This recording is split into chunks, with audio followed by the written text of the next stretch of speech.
Hello guys, അസ്സലാമു അലൈക്കും, നമസ്കാരം. എല്ലാവർക്കും എൻ്റെ പുതിയ വീഡിയോയിലേക്ക് സ്വാഗതം. ഇന്നൊരു ചിക്കൻ പ്ലേറ്റ് റെസിപ്പിയാണ് ഞാൻ ഷെയർ ചെയ്യുന്നത്. റംസാൻ സ്പെഷ്യലായിട്ടും അതേപോലെ ഗസ്റ്റ് വന്നാലൊക്കെ ഉണ്ടാക്കാൻ പറ്റിയ കിഡിലൻ ഐറ്റമാണ് ഈ റെസിപ്പി. തീർച്ചയായിട്ടും എല്ലാവരും ട്രൈ ചെയ്ത് നോക്കണം. ഇതിനു വേണ്ടി ഞാനിവിടെ 250 ml മെഷർമെൻറ്റ് കപ്പിൽ 1 കപ്പ് ബോൺലെസ് ചിക്കൻ വളരെ ചെറുതായി അരിഞ്ഞ് ഇവിടെ കഴുകി വൃത്തിയാക്കി വെള്ളം വാലാൻ വേണ്ടി വച്ചിട്ടുണ്ട്. ഇനി ഇതിലേക്ക് 1/2 teaspoon pepper powder, 1/2 teaspoon garam masala powder, 1/2 teaspoon onion powder. അത് കയ്യിലുണ്ടെങ്കിൽ ചേർത്ത് കൊടുക്കാം, ഇല്ല എങ്കിൽ ഈ ഭാഗം സ്കിപ്പ് ചെയ്യാം. പിന്നെ തന്തൂരി മസാല ഉണ്ടല്ലോ, അത് 1/2 ടീസ്പൂൺ ചേർത്ത് കൊടുത്തു. പിന്നെ 1/4 ടീസ്പൂൺ മഞ്ഞൾപ്പൊടി, 1 ടീസ്പൂൺ കസൂരി മേത്തി, ഇത് ഇത്രയും ചേർത്തിട്ടുണ്ട്. പിന്നെ വേണ്ടത് എരിവില്ലാത്ത മുളക് പൊടിയാണ്, കാശ്മീരി ചില്ലി പൗഡർ 1 ടീസ്പൂൺ ചേർത്തു. 1/2 ടീസ്പൂൺ ഉപ്പ്, 1 ടീസ്പൂൺ ഇഞ്ചി വെളുത്തുള്ളി പേസ്റ്റ്, അതേപോലെ 1 ടീസ്പൂൺ വിനേഗർ, 4 ടേബിൾ സ്പൂൺ തൈര്, ഇത് ഇത്രയുമാണ് ചേർത്ത് കൊടുത്തിട്ടുള്ളത്. എന്നിട്ട് നന്നായിട്ട് ഇതൊന്ന് മിക്സാക്കി എടുക്കണം. ഈ മസാലകളെല്ലാം എല്ലാ ഭാഗത്തും നന്നായിട്ട് എത്തുന്ന രീതിയിൽ മിക്സാക്കിയതിന് ശേഷം 1-2 മണിക്കൂർ, നിങ്ങൾക്ക് എത്രത്തോളം സമയമുണ്ട് അത്രയും സമയം ഇത് റെസ്റ്റ് ചെയ്യാൻ വേണ്ടി മാറ്റി വെക്കാം. അതിനുശേഷം നമുക്ക് ആവശ്യത്തിനുള്ള എണ്ണ ഒഴിച്ചിട്ട് ഇതൊന്ന് ഫ്രൈ ആക്കി എടുക്കണം. ഏകദേശം 10 മുതൽ 12 മിനിറ്റാണ് മീഡിയം തീയിൽ ഇതിൻ്റെ കുക്കിംഗ് ടൈം. അതിനിടയിൽ 2-3 പ്രാവശ്യം അങ്ങോട്ടും ഇങ്ങോട്ടും തിരിച്ചും മറിച്ചും ഇട്ട് എല്ലാ ഭാഗവും നന്നായിട്ട് കുക്കാക്കി എടുക്കണം. അതായത് ഫ്രൈ ആക്കിയിട്ട് എടുക്കണം. നല്ലപോലെ ഡ്രൈ ഫ്രൈ ആവണ്ട, നല്ല ജ്യൂസി ആയിട്ട് ഇത് ഫ്രൈ ആക്കിയിട്ട് എടുക്കണം. അങ്ങനെയാകുമ്പോഴാണ് കഴിക്കാൻ ഭയങ്കര ടേസ്റ്റ് ഉണ്ടാവല്. ഇതാ ഞാൻ ആദ്യത്തെ 1 പ്രാവശ്യം നന്നായിട്ട് ഇളക്കി യോജിപ്പിച്ചെടുത്തിട്ടുണ്ട്. വീണ്ടും നമുക്കിതേപോലെ മൂടി വെച്ചതിന് ശേഷം നന്നായിട്ട് വേവിച്ചെടുക്കണം. അപ്പോൾ ഈ മസാല ഇവിടെ റെഡിയായി. ഇതാ ഞാൻ വീണ്ടും മൂടി വെച്ചു. എന്നിട്ട് ഓപ്പൺ ചെയ്ത് നോക്കിയതിന് ശേഷം നമുക്ക് എന്ത് ചെയ്യണം, നല്ല സ്മോക്കിൻ്റെ ഫ്ലേവർ കിട്ടാൻ വേണ്ടിയിട്ട് ചിരട്ടയോ അല്ലെങ്കിൽ ചാർക്കോളോ മറ്റോ കത്തിച്ച് ഒരു കിണ്ണത്തിൽ ഇട്ട് കൊടുക്കണം. എന്നിട്ട് അല്പം എണ്ണയും ഒഴിച്ചതിന് ശേഷം മൂടി വെക്കണം. 5 മിനിറ്റ് മൂടി വെക്കണം. അപ്പോൾ നന്നായിട്ട് ഈ സ്മോക്കിൻ്റെ ഫ്ലേവറിലും ഇതിലേക്ക് പിടിച്ച് കിട്ടും. ഈ സമയം ഫ്ലെയിം ഓഫാക്കിയിട്ടാണുള്ളത്. എന്നിട്ട് ദാ അതൊരു സൈഡിലേക്ക് മാറ്റി വെക്കാം. ഇനി നമുക്കൊരു പാൻ ചൂടാക്കി ഇതിലേക്ക് എണ്ണ ഒഴിച്ചു കൊടുക്കണം. റിഫൈൻഡ് ഓയിലാണ് ഞാൻ ഒഴിച്ചിട്ടുള്ളത്. 1 ടേബിൾ സ്പൂൺ ഇഞ്ചി ചെറുതായിട്ട് അരിഞ്ഞതും അതേപോലെ 1 ടേബിൾ സ്പൂൺ വെളുത്തുള്ളി ചെറുതായിട്ട് അരിഞ്ഞതും ചേർത്തിട്ട് ചെറിയ തീയിൽ തന്നെ നന്നായിട്ടൊന്ന് മൂപ്പിച്ചെടുക്കണം. ഇനി ഇതിലേക്ക് 1 ക്യാരറ്റ് ഉണ്ടല്ലോ, അത് വളരെ തിന്നായിട്ട് നേരിയതായി അരിഞ്ഞെടുത്തിട്ടുണ്ടായിരുന്നു, അതും ചേർത്തിട്ട് ഒന്ന് വഴറ്റിയെടുക്കണം. ക്യാരറ്റ് എടുത്ത അതേ അളവിൽ തന്നെ ക്യാബേജും എടുക്കണം, അതും വളരെ തിന്നായിട്ട് അരിഞ്ഞെടുക്കണം. കൂടുതൽ കട്ടിക്കായാൽ കഴിക്കാൻ ടേസ്റ്റ് ഉണ്ടാവില്ല. പിന്നെ നേരിയതായി അരിഞ്ഞ സവാള 1 അത് നീളത്തിൽ തന്നെ അരിഞ്ഞെടുക്കണം, അതും കൂടി ചേർത്ത് 1 മിനിറ്റ് ഒന്ന് വഴറ്റിയെടുക്കണം. ദാ ഇപ്പോൾ നന്നായിട്ട് വഴറ്റിയെടുക്കുന്നുണ്ട്. ഞാൻ മീഡിയം തീയിലാണ് വെച്ചിട്ടുള്ളത്. വെജിറ്റബിൾ 1 മിനിറ്റ് ഒന്ന് കുക്കാക്കിയതിന് ശേഷം ഇതിലേക്ക് തക്കാളി ചേർത്ത് കൊടുക്കുന്നുണ്ട്. അകത്തുള്ള സീഡ്സ് എല്ലാം മാറ്റിയതിന് ശേഷം നീളത്തിൽ അരിഞ്ഞെടുക്കണം. 1 തക്കാളിയാണ് എടുത്തിട്ടുള്ളത്. പിന്നെ 1 ക്യാപ്സിക്കം, അതും നീളത്തിൽ അരിഞ്ഞത് ചേർത്ത് കൊടുക്കണം.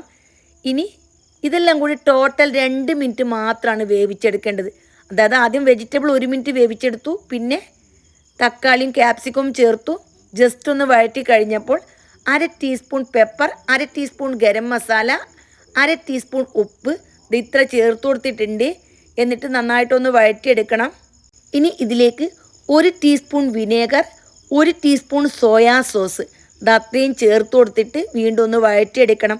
സോസ് ചേർക്കുന്ന വീഡിയോ എൻ്റെ കയ്യിൽ നിന്ന് മിസ്സായിപ്പോയി, അതും കൂടി ചേർത്തിട്ട് നന്നായിട്ടൊന്ന് ഫുൾ ഫ്ലെയിമിലാക്കിയതിന് ശേഷം ഒരു 10 സെക്കൻഡ് വഴറ്റി നമുക്ക് ഫ്ലെയിം ഓഫാക്കാം. ഇനി ഇത് ചൂടാറാൻ വേണ്ടിയിട്ട് ഞാൻ വേറൊരു പാത്രത്തിലേക്ക് മാറ്റുന്നുണ്ട്. ഇതും ഒരു സൈഡിലിരിക്കട്ടെ. ഇനി നമുക്കിതിലേക്ക് ആവശ്യത്തിലുള്ള മുട്ട ഒന്ന് സ്ക്രാമ്പിൾ ചെയ്തെടുക്കാം. അതിന് വേണ്ടി ഞാൻ 2 മുട്ടയാണ് എടുത്തിട്ടുള്ളത്. ഇനി മുട്ടയൊക്കെ കൂടുതൽ വേണമെന്നുണ്ടെങ്കിൽ കൂടുതൽ ചേർക്കാം. വളരെ കുറച്ച് ഉപ്പും അതേപോലെ തന്നെ 1/4 ടീസ്പൂൺ മഞ്ഞൾപ്പൊടി, 1/2 ടീസ്പൂൺ പെപ്പർ പൗഡർ, ഇത്രയും ചേർത്ത് നന്നായിട്ട് മിക്സാക്കി എടുക്കണം.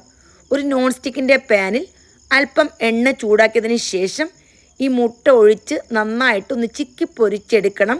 വളരെ ചെറിയ പൊടിയാവണ്ട, അല്പം വലിയ കഷ്ണാക്കിയിട്ട് ഒന്ന് സ്ക്രാമ്പിൾ ചെയ്തെടുത്താൽ മതി. ആ വീഡിയോയിൽ കാണുന്ന രീതി ശ്രദ്ധിച്ചാൽ നിങ്ങൾക്ക് മനസ്സിലാകും. ഇനി ഇതും ഒരു പാത്രത്തിലേക്ക് മാറ്റി ഒരു സൈഡിലേക്ക് വെക്കാം. ഇനി ഞാനിവിടെ എടുത്തിട്ടുള്ളത് ബസ്മതി റൈസാണ്, ബിരിയാണി റൈസ്, അത് 1 കപ്പാണ് എടുത്തിട്ടുള്ളത്. ഇനി ഇതെന്ത് ചെയ്യണം, ഒരു ബൗളിലേക്ക് ഇട്ട് കൊടുത്ത് നല്ലപോലെ കഴുകി 1 മണിക്കൂർ ഒന്ന് റെസ്റ്റ് ചെയ്യാൻ വേണ്ടി വെക്കണം. അരി ഒന്ന് കുതിർന്ന് കിട്ടണം.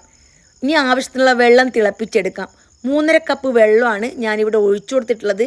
പിന്നെ ഗരം മസാല, അതായത് പട്ട, ഗ്രാമ്പൂ, ഏലക്ക, ബേ ലീഫ്, തക്കോലം, ജാതിപത്രി, ചെറിയ ജീരകം 1/2 ടീസ്പൂണും വലിയ ജീരകം 1/2 ടീസ്പൂണും.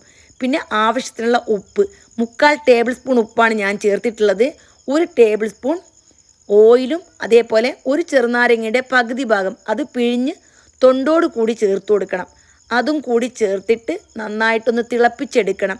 5 ഏലക്ക, 5 ഗ്രാമ്പു, 2 പീസ് തക്കോലം, അതേപോലെ 2 പീസ് ജാതിപത്രി, 2 പീസ് പട്ട. ഇത് ഇത്രയാണ് ഞാൻ ചേർത്തിട്ടുള്ളത്. ഇനി വെള്ളം നന്നായിട്ട് തിളച്ച് കഴിയുമ്പോൾ ഇതിലേക്ക് അരിയിട്ട് കൊടുക്കണം. അപ്പോൾ ആദ്യം തന്നെ ഞാൻ അരിയെല്ലാം വീണ്ടും ഒന്ന് കഴുകിയിട്ട് വെള്ളം വാർന്നു പോകാൻ വേണ്ടി വെച്ചിട്ടുണ്ട്.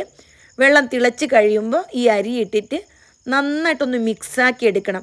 അരി ഇട്ടാൽ പെട്ടെന്ന് തന്നെ ഒന്ന് ഇളക്കി കൊടുക്കണം, അല്ലെങ്കിൽ അടിയിലുണ്ടല്ലോ പെട്ടെന്ന് തന്നെ കട്ട കെട്ടും, ഒരു ബോൾ പോലെ ഉരുണ്ട് വരും.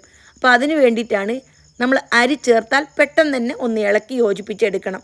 എന്നിട്ട് ഒന്ന് തിള വരുമല്ലോ, തിള വന്നതിന് ശേഷം മാത്രം മൂടി വെക്കണം. എന്നിട്ട് 8 മിനിറ്റാണ് ഇത് വേവിക്കേണ്ട സമയം. ചിലപ്പോൾ 7 മിനിറ്റ് കൊണ്ട് തന്നെ വെന്ത് കിട്ടും. ഓരോ അരിക്കും ഓരോ അളവാണ് വേവിന്, അതുകൊണ്ട് 7 മിനിറ്റ് ആകുമ്പോൾ തന്നെ നോക്കണം.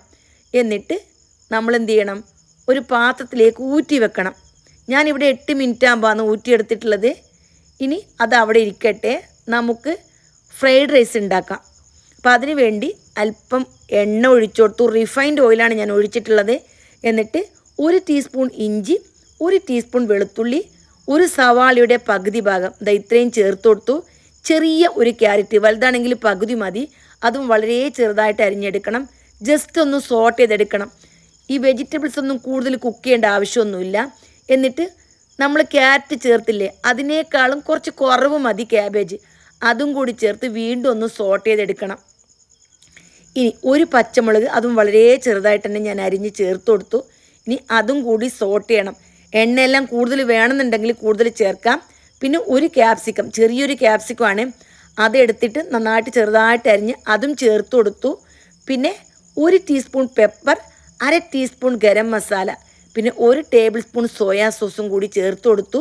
1 ടീസ്പൂൺ വിനേഗർ, പിന്നെ ഈ മസാലയ്ക്ക് ആവശ്യത്തിനുള്ള ഉപ്പ് അതും കൂടി ചേർത്തിട്ട് പെട്ടെന്ന് തന്നെ ഒന്ന് വഴറ്റിയെടുക്കണം. ഞാൻ ഫുൾ തീയിലാണ് ഇപ്പോൾ വെച്ചിട്ടുള്ളത്. കരിഞ്ഞു പോകാതിരിക്കാൻ പ്രത്യേകം ശ്രദ്ധിക്കുകയും വേണം. ഇത് ഏകദേശം 1-1.5 മിനിറ്റ്, കൂടുതൽ സമയം കുക്ക് ചെയ്യേണ്ട. എന്നിട്ട് വേവിച്ച് വെച്ചിരിക്കുന്ന അരി ഉണ്ടല്ലോ, ചോറ്, അത് ഇതിലേക്ക് ചേർത്ത് കൊടുത്തിട്ട് ഫുൾ ഫ്ലെയിമിൽ തന്നെ ഒരു 10-30 സെക്കൻഡ് നന്നായിട്ട് ഇളക്കി മിക്സാക്കി എടുക്കണം. ഈ വെജിറ്റബിൾസും ചോറും എരിവും മുളകും എല്ലാം എല്ലാ ഭാഗത്തും ഒരുപോലെ എത്തണം. ആ രീതിയിൽ ഒന്ന് വഴറ്റിയെടുക്കണം. ഇവിടെ ചോറൊക്കെ റെഡിയായി കഴിഞ്ഞു. മാറ്റി വെച്ചിരിക്കുന്ന മുട്ടയുണ്ടല്ലോ, അതിലേക്ക് ചേർത്തു. അല്പം ഞാൻ മാറ്റി വെച്ചിട്ടുണ്ട്, ബാക്കിയെല്ലാം ഇതിലേക്ക് ഇട്ട് കൊടുത്തു. അതേപോലെ തന്നെ ഫ്രഷ് ആയിട്ടുള്ള മല്ലിയില ഉണ്ടല്ലോ, അതും ചേർത്തിട്ട് നന്നായിട്ടൊന്ന് മിക്സാക്കി എടുത്തു. ഗൈസ്, ഇവിടെ ഫ്രൈഡ് റൈസും റെഡിയായി വന്നിട്ടുണ്ട്. പിന്നെ വേണ്ടത് ഒരു സോസാണ്. അത് റെഡിയാക്കാൻ വേണ്ടിയിട്ട് മയോണൈസ് ആവശ്യമുണ്ട്. 1/2 കപ്പ് മയോണൈസ് എടുക്കണം. ഞാനിവിടെ റെഡിമെയ്ഡ് മയോണൈസാണ് എടുത്തിട്ടുള്ളത്. നിങ്ങൾക്ക് വേണമെന്നുണ്ടെങ്കിൽ മുട്ട വെച്ച് വീട്ടിൽ തന്നെ ഉണ്ടാക്കാം. അപ്പം നിങ്ങൾക്ക് എത്രത്തോളം വേണം മയോണൈസ്, അത്രയും ഒരു ബൗളിലേക്ക് ഇട്ട് കൊടുക്കണം. എന്നിട്ട് ഇതിലേക്ക് ബാക്കിയുള്ള സാധനമെല്ലാം ചേർത്തിട്ടൊന്ന് മിക്സാക്കി എടുക്കാനുണ്ട്. അപ്പോഴാണ് ഈ സോസിന് ടേസ്റ്റ് കൂടുന്നത്. അറബിക് മസാല ഞാൻ കുറച്ച് ഇട്ട് കൊടുത്തു. ഇനി 1/2 ടീസ്പൂൺ വിനാഗിരിയും കൂടി ചേർത്ത് കൊടുത്തു. ഹോട്ട് സ്വീറ്റ് ടൊമാറ്റോ സോസ് എന്നും പറഞ്ഞിട്ട് വാങ്ങാൻ കിട്ടും. അത് ഞാൻ എന്ത് ചെയ്തു, 1 ടേബിൾ സ്പൂൺ ഒഴിച്ചു കൊടുത്തു. പിന്നെ 1 സാഷെ കെച്ചപ്പ് ഉണ്ടല്ലോ, അത് ചേർത്ത് കൊടുത്തു. ഇനി ഹോട്ട് സോസ് നിങ്ങളെ കയ്യിലില്ല എങ്കിൽ തക്കാളി സോസും ഇതേപോലെ പിന്നെ കെച്ചപ്പും ചേർത്ത് അഡ്ജസ്റ്റ് ചെയ്യാം. പിന്നെ ഒറിഗാനോ, കുറച്ച് ക്രഷ്ഡ് ചില്ലി, അതെല്ലാം ചേർത്തിട്ട് നന്നായിട്ടൊന്ന് മിക്സാക്കി എടുത്തപ്പോൾ നമ്മുടെ സോസ് ഇവിടെ റെഡിയായി. ഇനി നമുക്കിത് അറേഞ്ച് ചെയ്തെടുക്കാം. ഒരു പാത്രത്തിൽ നമ്മൾ റെഡിയാക്കി വച്ചിരിക്കുന്ന ഈ ഫ്രൈഡ് റൈസ് ഉണ്ടല്ലോ, അത് ലെവലായിട്ട് ഒന്ന് ഇട്ട് കൊടുത്ത ശേഷം കുറച്ച് മുട്ട സ്ക്രാമ്പിൾ മാറ്റി വെച്ചിട്ടുണ്ടായിരുന്നു, അതും ഞാൻ മുകളിൽ ഇങ്ങനെ വിതറിക്കൊടുത്തു, ചെറിയൊരു ലെയർ കിട്ടാൻ വേണ്ടിയിട്ട്. പിന്നെ കാണാനൊരു ഭംഗി, ഇടയ്ക്കിടയ്ക്ക് മുട്ടയെല്ലാം കഴിക്കാൻ കിട്ടുമ്പോൾ അതൊരു ടേസ്റ്റ്. എന്നിട്ട് കുറച്ച് മല്ലിയും കൂടി ചേർത്തു. ഇനി നമ്മൾ റെഡിയാക്കി വെച്ചിരിക്കുന്ന വെജിറ്റബിൾസ് ഉണ്ടല്ലോ, അതുണ്ടല്ലോ നന്നായിട്ട് ഇതിൻ്റെ മുകളിലേക്ക് വെച്ച് കൊടുക്കണം. മുഴുവനും ചേർത്ത് കൊടുക്കാം. വീഡിയോയിൽ കാണുന്നത് ശ്രദ്ധിച്ചാൽ മതി. ഈ രീതിയിൽ അറേഞ്ച് ചെയ്തെടുക്കണം. പിന്നെ വേണ്ടത് എന്താണെന്ന് വെച്ചാൽ ചിക്കൻ ഫ്രൈ ചെയ്ത് വെച്ചിരിക്കുന്നുണ്ടല്ലോ, അത് മുകളിലേക്ക് വിതറി കൊടുക്കണം. നന്നായിട്ടൊന്ന് വെച്ച് കൊടുക്കണം, ഫുള്ള് ഇട്ട് കൊടുക്കണം. ചിക്കനൊക്കെ നല്ല പോലെ ഇട്ട് കൊടുത്താൽ കൂടുതൽ ടേസ്റ്റാണ്. എന്നിട്ട് ഇതും നമ്മൾ നന്നായിട്ട് വെച്ച് കഴിഞ്ഞാൽ പിന്നെ ഈ സോസ് ഉണ്ടല്ലോ, അത് ഇതിൻ്റെ മുകളിലേക്ക് ഒഴിച്ചു കൊടുക്കണം. എല്ലാം കൂടി ആകുമ്പോൾ ഭയങ്കര ടേസ്റ്റാണ്. നിങ്ങൾ ഇതുവരെ കഴിച്ചിട്ടില്ല എങ്കിൽ തീർച്ചയായിട്ടും ഈ വീഡിയോ കണ്ട ഇപ്പോൾ തന്നെ ട്രൈ ചെയ്ത് നോക്കണം. നമ്മൾ നെയ്ച്ചോറ് സാധാരണ ഉണ്ടാക്കലുണ്ട്, ചിക്കൻ നമ്മളെ വീട്ടിലുണ്ടാവലുണ്ട്, മയോണൈസ് പിന്നെ എല്ലാവർക്കും ഉണ്ടാക്കാൻ അറിയും. ഇതൊക്കെ ഹോട്ടലിൽ പോയിട്ടാണ് സാധാരണ എല്ലാവരും കഴിക്കൽ. ഇനി ഹോട്ടലൊന്നും പോകണ്ട, റെസ്റ്റോറൻറ്റിൽ കിട്ടുന്ന അതേ ടേസ്റ്റിൽ വേണമെന്നുണ്ടെങ്കിൽ അതിനേക്കാളും കുറച്ച് റിച്ച് ആയിട്ടുള്ള, അതായത് ടേസ്റ്റി ആയിട്ടുള്ള ഹെൽത്തി ആയിട്ടുള്ള റെസിപ്പിയാണ് നമ്മൾ വീട്ടിലുണ്ടാക്കുമ്പോൾ. നമ്മളെല്ലാവരും പുതുമ ആഗ്രഹിക്കുന്ന ആൾക്കാരാണ്. പല റൈസും കഴിച്ച് കഴിച്ച് മടുത്ത സമയത്തുണ്ടല്ലോ, ഇതുപോലെ ഒരെണ്ണം ഉണ്ടാക്കി കഴിച്ച് നോക്ക്, തീർച്ചയായിട്ടും ഇഷ്ടപ്പെടും. കുഞ്ഞു മക്കൾക്കൊക്കെ ആണെങ്കിൽ പിന്നെ പറയേ വേണ്ട, നിങ്ങൾക്ക് ടിഫിന് കൊടുത്ത് വിടാൻ വേണ്ടിയിട്ടും ഒക്കെ അടിപൊളി ടേസ്റ്റാണ്. തീർച്ചയായിട്ടും എൻ്റെ എല്ലാ ഫ്രണ്ട്സും ഇന്ന് തന്നെ ഈ റെസിപ്പി ഉണ്ടാക്കി നോക്ക്. നോമ്പ് തുറക്കുമ്പോൾ ഉണ്ടാക്കാനും അടിപൊളിയാണ്. അപ്പോൾ വീണ്ടും കാണാം. Bye bye.